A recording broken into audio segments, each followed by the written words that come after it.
Konnichiwa Minasama, bienvenue sur ma chaîne, c'est Nini.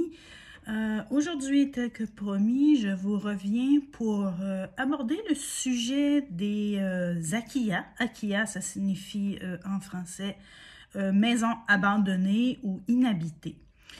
Il faut savoir que présentement au Japon, c'est un phénomène qui est devenu endémique depuis les 10 dernières années. Bon, pour la simple et unique raison que le Japon actuellement subit une dénatalité. C'est une société vieillissante. Les gens vieillissent, décèdent et beaucoup n'ont pas de descendants ou très peu, et ces descendants-là ne sont pas forcément intéressés à reprendre le bien familial. Maintenant, j'ouvre une parenthèse parce que c'est sûr que les gens peuvent dire « Ouais, mais les biens immobiliers, tout ça, oui, si vous comparez ça avec le Canada, par exemple, ou la France, il faut comprendre qu'avoir une propriété, une maison, c'est quelque chose de très important qui prend de la valeur, du moins au Québec, les maisons prennent de la valeur avec les années, alors qu'au Japon, c'est tout à fait le contraire. Donc ça, il faut vraiment garder ça à l'esprit. C'est souvent, on peut avoir des malentendus avec les gens quand on parle, parce que bon, ouais, une maison, tout ça, c'est un investissement, oui, mais pas ici au Japon. Donc, c'est ça qui contribue aussi à avoir énormément de maisons qui sont, je dis bien, potables. C'est pas des épaves ou des ruines. Oui, il y en a beaucoup. C'est vrai que j'en ai juste une épave en face de chez moi et ça m'énerve. S'il y a un tremblement de terre ou un grand typhon, j'ai l'impression que ça va tout s'écrouler, ce truc-là.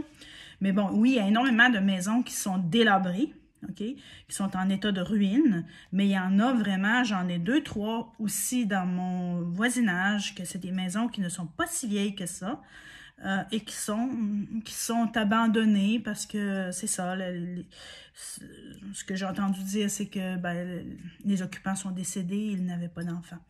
Donc, quand ça arrive, ces choses-là, la maison, même si c'est une maison qui n'est pas très vieille, qui n'est pas délabrée, elle va être laissée à l'abandon. Bon, il y a la dénatalité, il y a le fait que, bon, une maison ici au Japon, c'est pas forcément un investissement comme au Québec ou en Europe. Donc, ce qui contribue largement à avoir des maisons comme ça qui sont inhabitées et il n'y a pas d'occupants. Donc, le Japon, présentement, dénatalité, ce qui fait qu'il y a énormément de demandes pour des achats de maisons usagées. Il y a même dans certains, là, je ne dis pas que c'est partout, mais il y a certains villages en campagne que pour la somme symbolique de 1 $, 1 €, vous pouvez faire l'acquisition de la maison en question. Elle n'est pas forcément en état de ruine. Hein? C'est sûr que quelqu'un qui, je dirais même que même une maison qui est pratiquement comme en ruine, si quelqu'un connaît bien la rénovation, qui sait bien travailler de ses mains, bon, tout ça, qui sait comment faire l'électricité, refaire l'électricité, la plomberie, bon, ces trucs-là, la toiture, je pense que ça peut se faire parce que j'ai vu à la télévision, justement, qu'il y avait, je pense que c'était un couple d'Américains qui ont eu la maison pour 1 $. C'était une maison qui était quand même assez délabrée et ils l'ont tout réparé, tout réparé eux-mêmes et maintenant c'est vraiment un beau petit cocon. Je pense qu'ils opèrent même une auberge là-dedans. Je pense qu'on peut passer une nuit et tout ça. Ouais, c'est ça, l'épouse elle est japonaise, c'est ça, et lui il est américain et ils ont acheté, autrement dit, une ruine. Hein, c'était en ruine, c'était en campagne. Ils ont eu ça pour 1 $. Là. Je pense qu'ils ont juste... En fin de compte, c'est qu'ils vont juste payer les taxes là, pour la mairie, là, tout ça, le droit d'occuper les lieux. Hein, bon, il y a toujours des taxes, même si vous achetez une ruine. Il reste que le terrain, vous devez, bien sûr, comme dans tous les pays développés, hein, vous devez payer les taxes et tout. Donc, c'est ça. Et puis, je me souviens, ça avait passé à la télévision, on avait vu avant et après les photos, c'était quand même assez impressionnant, mais il faut dire que le mec devait probablement aux États-Unis peut-être travailler dans le domaine de la construction. Du moins, il savait tout faire, l'électricité, la plomberie, il a tout refait la toiture, en tout cas les planchers, tout. Là, c'est à partir de ruines, il a fait vraiment quelque chose d'extraordinaire, mais bon, ça, je ne vais pas trop m'attarder là-dessus parce que la majorité des gens ne peuvent pas. Donc, il y a des maisons qu'on peut avoir soit pour une somme modique de 1 $, si vous êtes bien chanceux que ça ne vous dérange pas de rester vraiment en zone très rurale. Sinon, en zone urbaine ou en banlieue, semi-urbaine, vous pouvez avoir ça vraiment pour, je pourrais dire, un prix là, ridicule, mais vraiment ridicule. Ça inclut le terrain. Souvent, vous avez aussi toujours un peu de place aussi pour vous faire un potager. Si vous êtes bien sûr en zone semi-urbaine. En zone urbaine, c'est un peu plus compliqué parce que, bon, les terrains, c'est assez limité à ce niveau-là. Mais si vous êtes en zone semi-urbaine comme moi, par exemple, tout le monde ici a un potager. Hein? On dispose assez d'espace pour pouvoir aussi avoir un potager pour ceux qui aiment ça.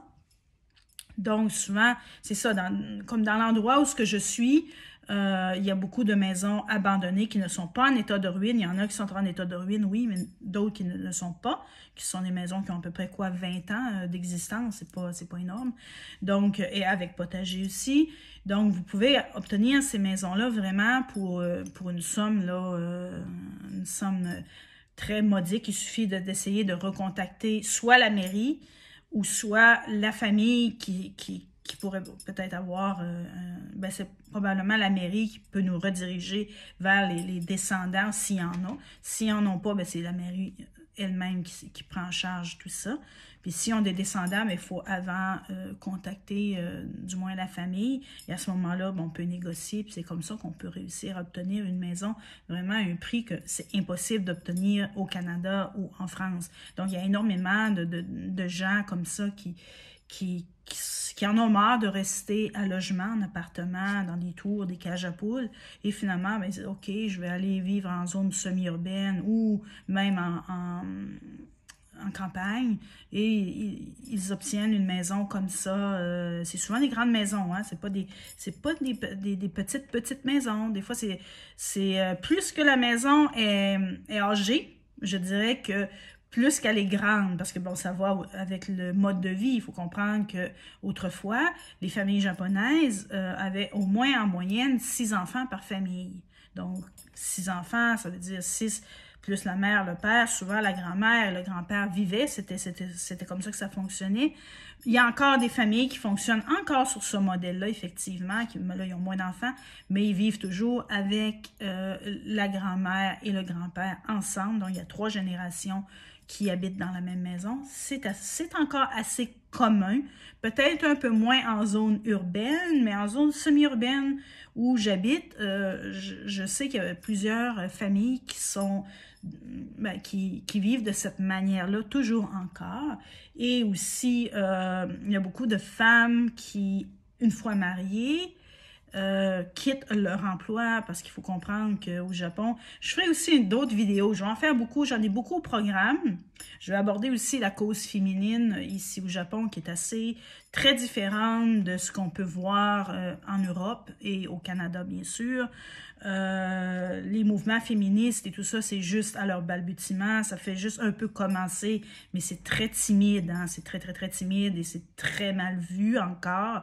Le Japon est encore très ancré dans ses traditions et il ne faut pas non plus essayer quand on est étranger, il ne faut surtout pas essayer de s'imposer ou d'imposer nos visions. Par exemple, si on veut parler, on voit des choses des fois que, mais mon Dieu, c'est carrément misogyne, c'est inacceptable. Mais de toute façon, au Japon, le mot misogyne n'existe même pas. Si on dit, toi, tu es un homme misogyne, il va te regarder, il va dire, qu'est-ce que ça veut dire? Puis si tu lui dis, tu as fait telle chose, il va te regarder, puis il ne comprendra pas plus que ce que tu veux lui dire, il ne comprendra pas. Il va dire, ouais, mais je comprends pas, c'est normal, c'est ce qu'on va te répondre. Et là, on peut s'enliser dans certains problèmes ça peut un peu nous pourrir la vie. Mais bon, je vais avoir l'occasion de vous refaire des vidéos là-dessus, parce que c'est vrai que si vous voulez venir vous installer au Japon, il y a certaines choses que c'est très important que vous devez savoir. C'est bien beau les mangas, c'est bien beau tout ce qu'on voit aussi. Il y a beaucoup de youtubeurs qui se spécialisent aussi sur le Japon, mais j'ai remarqué que ces youtubeurs-là sont à Tokyo. La plupart, j'en connais pas. En tout cas, du moins, j'ai pas eu l'occasion de tomber sur des chaînes YouTube de YouTubeurs étrangers, comme moi, par exemple, canadiens ou français, belges, peu importe, qui habitent en zone rurale ou semi-urbaine, par exemple, comme moi. Donc, souvent, ben, quand ils parlent ou qu'ils vont expliquer à leur auditoire, la vie du Japon, ben, c'est la vie de Tokyo ou pire d'Osaka. Bon, Tokyo, Osaka, c'est à peu près pareil. Donc, c'est très urbain. C'est très cosmopolite aussi. Si on va à Tokyo, ben, on voit beaucoup d'étrangers. Les gens sont, les Tokyoïtes, les personnes qui habitent à Tokyo, n'ont pas la même mentalité que moi, où ce que je suis. Moi, je pourrais dire que je suis vraiment au cœur du Japon, au centre du Japon, dans une zone semi-urbaine, voire semi-rurale, on peut dire entre les deux. Bon, j'ai la ville de Nagoya qui est pas très loin de chez moi, à peu près 30 minutes de train, mais même Nagoya, qui est quand même une grande ville, mais c'est pas la plus grande ville du Japon, je tiens à le préciser, c'est une ville industrielle, OK? Ce n'est pas une ville touristique. Les gens à Nagoya ne sont pas habitués de voir des étrangers comme les gens de Tokyo ou d'Osaka qui en voient tous les jours à cause du tourisme de masse. Donc, il y a, où ce que j'habite, très rare qu'on peut tomber sur des gens qui savent parler anglais. Bon, les enfants, ils apprennent l'anglais à l'école, mais bon, c'est un anglais, comment je pourrais dire, bon, c'est pas ça qui va les aider à communiquer plus tard. Hein? C'est vraiment... mais bon, ici, bon, oubliez ça, le français. Hein? Ça, je tiens à le préciser. Si vous tombez sur quelqu'un qui sait s'exprimer en français, vous êtes vraiment chanceux. C'est un peu comme tirer un billet de loterie, quoi. Là, gagner à la loterie. Donc, c'est à peu près ça. Donc, où est-ce que je suis à Tokyo, bien sûr. À Tokyo, vous trouvez de tout. Nourriture, même chose. Donc, souvent, quand je tombe sur les chaînes YouTube de ces YouTubeurs-là, je me dis toujours, mais c'est pas forcément ça, le Japon. Parce que le Japon n'est pas Tokyo.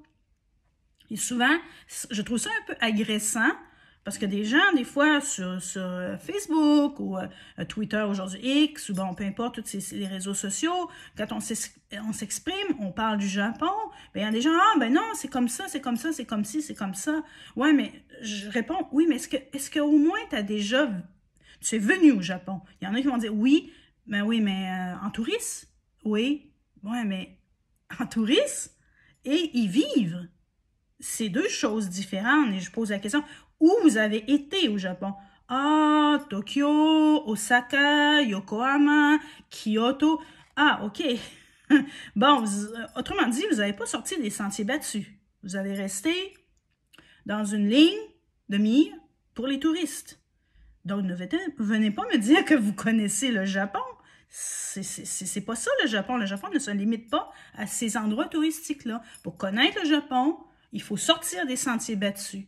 Il faut aller vivre en zone semi-urbaine ou rurale. Il faut aller vers les gens, les vrais locaux, là, les gens là, qui n'ont jamais vu d'étrangers de leur sainte vie, que c'est la première fois qu'ils voient une femme aux cheveux blonds, puis bon, au grand nez et tout ça, là, c'est la première fois qu'ils voient ça de leur vie. Bon, c'est là qu'il faut aller si on veut vraiment voir les deux facettes du Japon. Sinon, autrement dit, ça fonctionne pas et c'est comme ça des fois qu'il y a des malentendus, mais bon, il y a des gens qui vont dire, ouais, mais je vais sur YouTube aussi, bon, il y a des YouTubeurs qui nous parlent du Japon, tout ça, oui, mais ces YouTubeurs-là habitent à Tokyo, ils vont vous parler de la vie de Tokyo, ils vont vous parler de ce qui se passe là-bas et tout, c'est vrai, si j'habiterais à Tokyo, j'aurais pas mal plus de choses à vous dire, du moins sur la vie urbaine, ou bon, les gens, souvent, ce qu'ils veulent entendre ou voir, c'est Tokyo, les grands buildings, bon, la musique électronique, bon, vous savez, tout ce qui englobe la pop culture du Japon, alors que normalement, le Japon, ça ne se limite pas strictement à la pop culture, les mangas et tout ça. Oui, j'aime bien, mais bon, j'habite dans un endroit où ce que je ne suis pas imbibée de ça, là. Je suis vraiment beaucoup plus dans absorbée par je pourrais dire presque l'ancienne mentalité japonaise, parce que comme je dis, c'est semi-urbain, c'est rural, là, même rural. C'est sûr que aussi ça, au Japon, quand on dit j'habite en zone rurale, bon, nous, en tant qu'étrangers, en tant que Québécoise, je m'imagine des grands champs avec des vaches, pâturage, des trucs comme ça, des chevaux, les fermes isolées avec des grands champs. Mais c'est pas ça ici au Japon. Les gens vont dire j'habite en campagne, mais autrement dit, ce qu'ils veulent dire, c'est qu'ils habitent en banlieue. C'est un peu ça, là, parce qu'ils ont un potager, parce que, bon, parfois, il y a des rizières autour, comme moi, j'ai des rizières pas loin. Bon, dans la tête d'un Japonais, ça, c'est la campagne, OK? Mais c'est sûr que moi, en tant que Québécoise, je pense pas que c'est vraiment, la campagne proprement parler. Mais bon, voilà, c'est un peu ça là, que je voulais en venir. Maintenant, revenons à nos maisons abandonnées. Si jamais ça vous intéresse, bon, sachez que c'est ça, le Japon est en dénatalité. Il y a beaucoup moins de mariages qui se font également. Donc, on dirait que, bon, les jeunes Japonais, les hommes, les jeunes n'ont pas forcément envie de se marier. Il y en a beaucoup qui disent, il y a des articles aussi, il y a des psychologues parfois qui disent, mais comment ça se fait que les jeunes générations de Japonais veulent plus faire l'amour, ne sont plus du tout intéressés à la sexualité, à la vie de couple, à faire des enfants. Bon, il y a un phénomène aussi beaucoup chez les jeunes hommes, beaucoup plus que chez les jeunes femmes, c'est le phénomène d'otaku. Otaku, ça veut dire des jeunes hommes qui sont complètement obsédés par les jeux vidéo. Ils restent enfermés dans leur chambre à jouer aux jeux vidéo des grandes journées de temps. Ils ne sont pas du tout intéressés aux filles. Ils ne sont pas du tout, bien sûr, intéressés à la sexualité, à toutes ces choses-là. Donc, ils sont complètement absorbés dans leur monde d'animés, de jeux vidéo et de trucs comme ça. Et ça fait que, de moins en moins, les jeunes couples se marient. Donc, c'est quand même un danger pour le futur. Parfois, je me dis, qu'est-ce qui va arriver dans peut-être 30, 40 ans au Japon? Car, bien sûr, tous les baby boomers, puis toutes les générations X et tout ça vont soit être en foyer, en centre d'hébergement ou, bien sûr, déjà décédés. Je vous avoue qu'il ne restera pas grand monde au Japon. Et comme je dis, les jeunes générations, il y a même c'est pas rare de voir des hommes de 45 ans qui sont encore chez leurs parents et ils jouent aux jeux vidéo. Ils n'ont jamais eu de copine de leur vie. Ils ne savent pas communiquer. Je veux dire, ils ont un problème au niveau En tout cas, c'est assez spécial. Je sais que le phénomène est en train bien sûr, de devenir un problème au Québec, en Europe. Je sais que ce phénomène-là est répandu internationalement. Mais au Japon, c'est vraiment un problème de société. C'est quelque chose qui est vraiment pas rare. Et il y a énormément de jeunes qui, soit qui ne travaillent pas, qui restent chez leurs parents et ils sont otaku avec les jeux vidéo, les animés, la musique électronique. Ils sont vraiment dans un monde là, à eux, là, vraiment là, culture pop japonaise là, à fond. Et c'est impossible pour eux d'avoir une vie sociale, ils n'ont pas d'amis, ils sont dans leur monde à la maison. OK? Donc, ça, c'est un gros problème qui contribue aussi beaucoup à la dénatalité et la société qui vieillit de plus en plus. Et moi dans mon quartier, je vois énormément de petits vieux, de personnes très âgées qui marchent avec une canne et qui ont tout le dos complètement replié. Ils ont quoi, peut-être 90 ans en montant. Donc, c'est pas rare de voir ce genre de personnes âgées-là. Ici au Japon, il y en a beaucoup. Et quand on regarde, on va dans les écoles, il n'y a pas tant d'enfants que ça. Et on voit vraiment la différence de génération. On voit qu'il y a beaucoup plus de personnes âgées que de jeunes. Et un autre problème, c'est que le Japon n'ouvre pas ses frontières à l'immigration. Ils sont toujours ils sont bien arrêtés là-dessus. Ils ne veulent pas ouvrir le pays à une immigration de masse. Donc, c'est comme ça, ils sont comme ça, ils ont toujours été comme ça et je ne pense pas que ça va changer demain matin, OK? Et il y a un autre problème aussi, c'est que le Japon, c'est une île, OK? Un archipel, bon, en tout cas une île, on dit des insulaires, hein? Donc c'est des insulaires, c'est assez typique des insulaires aussi de ne pas trop être ouvert, d'ouvrir les frontières pour l'immigration. Quoique l'Angleterre, c'est des insulaires aussi, il y a beaucoup d'immigration, mais bon, c'est un autre paire de manches. Mais du moins ici au Japon, des étrangers, des immigrants, il y en a vraiment pas beaucoup. Il y a un autre problème aussi, c'est le langage. Bon, le japonais n'est pas une langue qui est utilisée internationalement. Donc, ça se parle strictement juste au Japon. Donc, il y a beaucoup d'étrangers qui veulent immigrer, des immigrants qui recherchent un pays d'accueil. Ben, ils vont dire, ben, moi, je ne parle pas japonais, je suis pas non plus intéressé à l'apprendre. Il faut apprendre les kanji, il faut apprendre les hiragana, il faut apprendre les katakana. Ils ont 3 systèmes d'écriture, hein? Donc c'est beaucoup de choses. Il y a beaucoup d'immigrants qui n'ont pas forcément envie de ça. Donc, c'est assez problématique pour... ce qui fait que le Japon ferme ses frontières à l'immigration, mais en même temps, ceux qui se recherchent un pays d'accueil ne sont pas forcément intéressés à venir pour cette raison-là. Et bon, je vous ferai aussi une vidéo ça va être une série de 2 vidéos. Ça va s'intituler « Les bonnes raisons de venir s'installer au Japon et les mauvaises raisons ». Donc, si vous aimez telle chose, le Japon pourrait être un pays d'accueil intéressant pour vous. Et si vous n'êtes pas prêt autrement dit, à faire des compromis et que vraiment ce style-là ne peut pas vous convenir, ben, c'est peut-être préférable de songer à aller dans un autre pays d'accueil. Comme je dis, le Japon n'interdit pas l'immigration, mais on ne peut pas arriver ici les mains vides. Et au niveau des visas, je ferai des vidéos là-dessus. Bon, si vous êtes retraité, que vous avez de l'argent en banque, que vous avez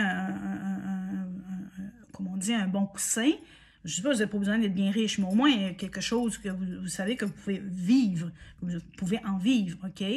Que vous avez quelques réserves, quelques biens, je veux dire, patrimoine. Bon, il n'est pas obligé d'être énorme, mais bon, si vous avez au moins un patrimoine, si vous vendez votre propriété aussi au Québec ou en France, là, c'est sûr qu'il n'y a pas de problème au niveau pour s'installer. Vous n'avez pas vraiment besoin de visa, je veux dire, de travail, de choses comme ça. Vous êtes retraité, vous avez votre patrimoine, vous venez ici, vous achetez quelque chose, vous achetez une propriété ici au Japon. Bon, tout ça, il n'y aura pas de problème. Maintenant, si vous êtes plus jeune, que vous êtes obligé de travailler, je ferai des vidéos là-dessus. C'est un peu plus compliqué, mais je ne dis pas que c'est impossible.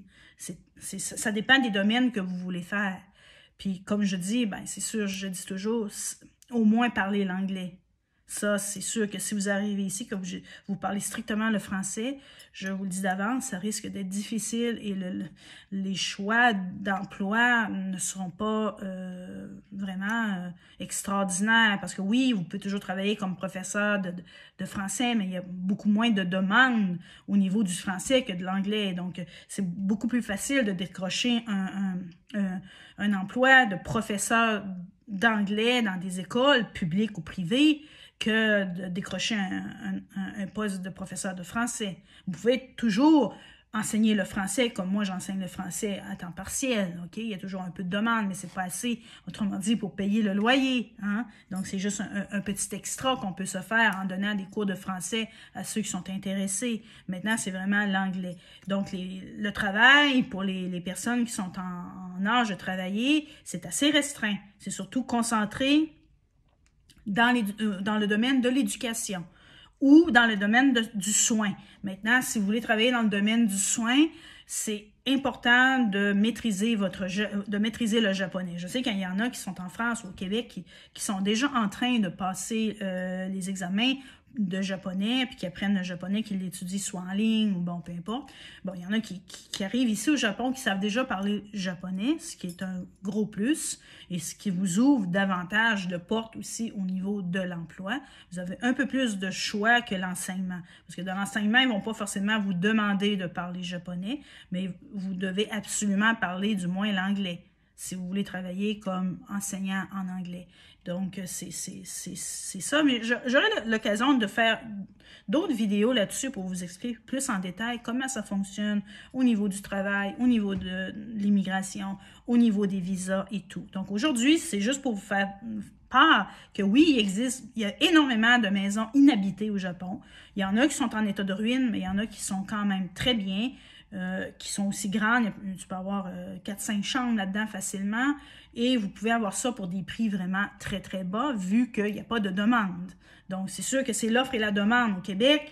Là, au Québec, je sais qu'il y a une crise du logement, c'est épouvantable. Le prix des maisons, de tout ça, c'est très haut. En France aussi, c'est très cher. Si on veut acheter une maison en France, bon, c'est cher. Et comme je dis, ça prend de la valeur aussi. Les maisons prennent de la valeur. C'est un investissement, OK? Ce qui n'est pas le cas ici au Japon. Donc, souvent, c'est pour ça qu'il y a beaucoup de maisons abandonnées, ce qu'on voit pratiquement pas. Québec. Donc, c'est ça. Donc, si jamais vous avez des questions, n'hésitez pas. S'il vous plaît, un petit pouce, ça m'aide beaucoup. Partagez la vidéo, ça peut toujours aider à des gens. C'est toujours bon à savoir, c'est toujours une information bonne à savoir que beaucoup de gens ne parlent pas forcément parce qu'ils sont à Tokyo, ils ne savent pas. À Tokyo, je ne sais pas qu'est-ce qui se passe à Tokyo. Bon, je ne sais pas s'il y a des maisons abandonnées. J'imagine qu'il doit certainement en avoir aussi parce que vu qu'il y a une dénatalité, hein? Donc, la dénatalité, c'est pas juste où ce que j'habite, mais c'est partout au Japon, OK? J'imagine qu'il doit y avoir des maisons abandonnées, mais peut-être moins que dans ma région. Ça, c'est certain. Maintenant, faites circuler l'information. Puis, s'il vous plaît, abonnez-vous, OK? Parce que j'ai besoin de 1000 abonnés. Avec 1000 abonnés, je peux commencer à monétiser ma chaîne, ce qui veut dire que je peux recevoir de l'argent de YouTube. Ça peut devenir un petit travail à temps partiel pour moi. Ce n'est pas vous, c'est gratuit, là. Moi, je ne demande rien aux gens qui me regardent. C'est YouTube qui va me verser mon salaire sur mon PayPal. Donc, c'est ça. Mais j'ai besoin de 1000 abonnés. Donc, s'il vous plaît, abonnez-vous. Et puis, je vous promets que je vais vous faire régulièrement des vidéos. C'est sûr que si j'ai pas d'abonnés, c'est pas stimulant pour moi de faire des vidéos parce que j'ai l'impression de parler dans le vide. Mais si vous vous abonnez, vous allez en avoir pour votre argent. Comme je dis, je vais vous alimenter régulièrement avec des informations de l'actualité, des choses bonnes à savoir sur la vie quotidienne du Japon. Je vais vous partager aussi un peu de ma vie, de ma vie quotidienne, de tout ça. Donc, autrement dit, je vais partager un peu une parcelle de moi-même parce que j'ai envie aussi de bâtir une communauté avec mon auditoire. Donc, faute de famille, on essaie de s'en créer une. Hein? Donc, c'est bien de savoir qu'on est supporté et tout. Ah, je dois revenir, j'ai quelqu'un qui sonne à la porte. Me revoilà, donc par politesse, je préfère revenir. J'ai été obligée de couper parce qu'il y avait j'avais un courrier que je devais signer. Donc voilà, donc c'est ça, je vous demande de vous abonner, aussi de mettre un petit pouce parce que ça aussi, ça aide pour le référencement. Donc un petit pouce en l'air, ça me fait du bien, un abonnement, c'est gratuit. OK, ça vous engage absolument à rien, puis de toute façon, bon, vous abonner, ça vous engage absolument rien parce que vous n'avez pas besoin de payer. Puis si vous n'avez pas envie d'écouter forcément toutes les vidéos, vous n'êtes pas obligé de cliquer à chaque fois que vous recevez une notification comme de quoi j'ai mis en ligne une vidéo. Ça ne vous oblige pas forcément à cliquer à chaque fois sur la vidéo, mais moi, ça m'aide beaucoup parce que, comme je dis, j'ai besoin de 1000 abonnés pour pouvoir commencer à monétiser ma chaîne. Donc, je compte sur vous, vu que, à faute de ne pas avoir de famille, souvent, les gens vont compter sur les membres de leur famille, ils ont des grandes familles, des choses comme ça. Bon, moi, c'est pas mon cas, donc ma famille, ben, c'est vous. c'est les gens qui me suivent sur Facebook, sur X, ici. Donc, c'est vous, ma famille. Donc, c'est pour ça que je vous demande de me donner un petit coup de main. Ça ne vous engage absolument rien.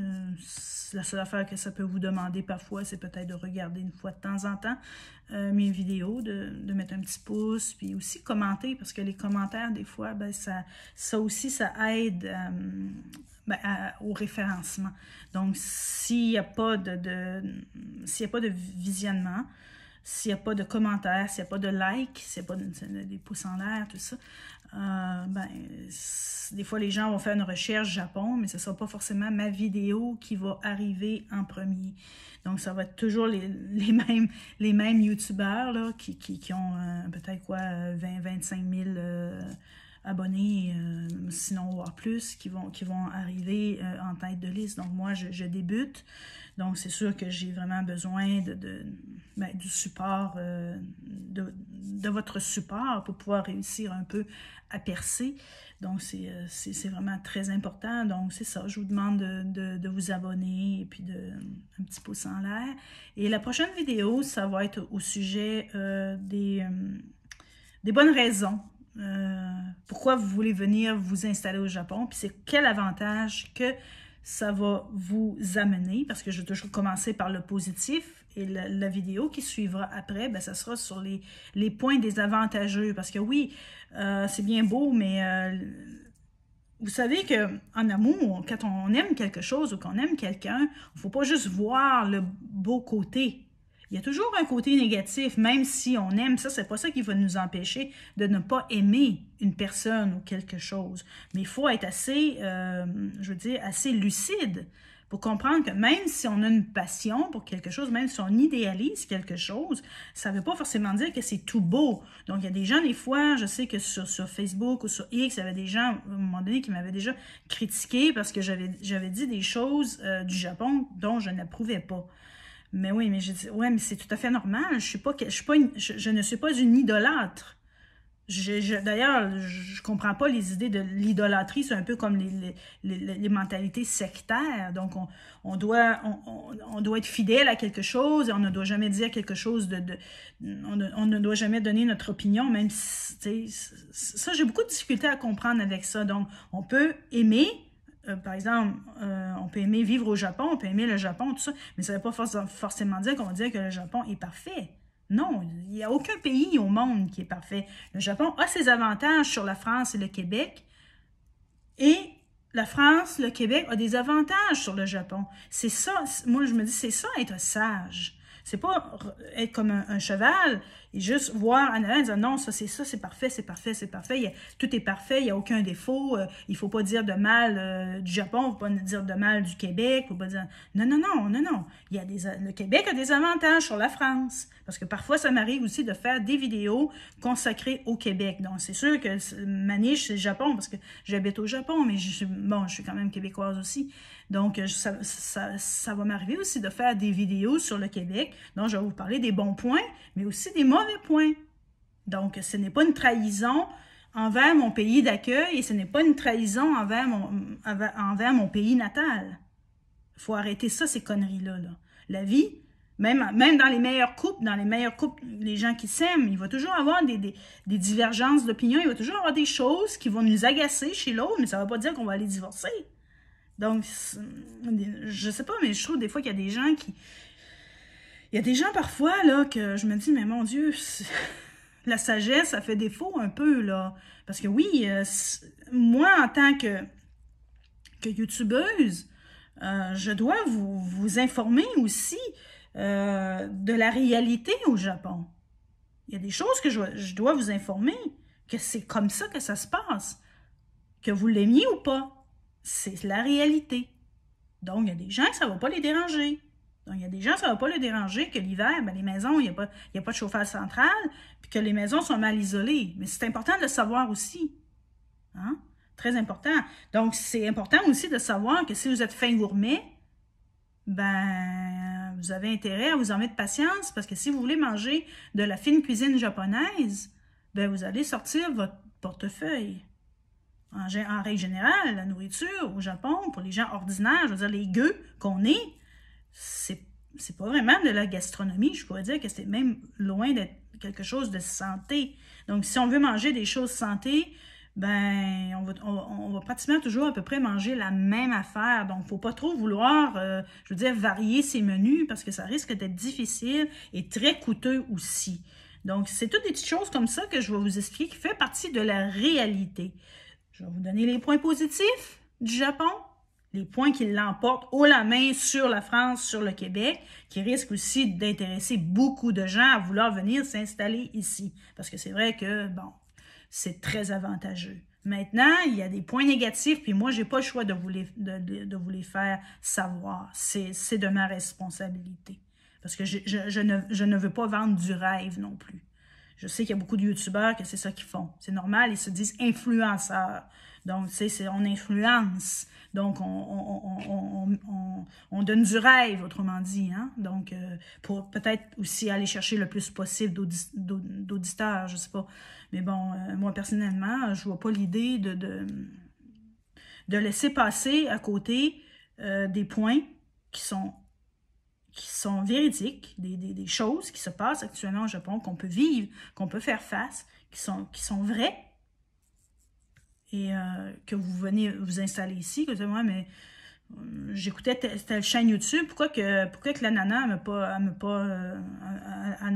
pas parlé, parce que moi, je ne m'attendais pas à ça, je ne m'attendais pas que, bon, les maisons n'étaient pas isolées, ou bon, plein de trucs comme ça, donc, vous voyez, c'est des choses que je m'engage à tenir, à vous faire savoir au fil de mes vidéos.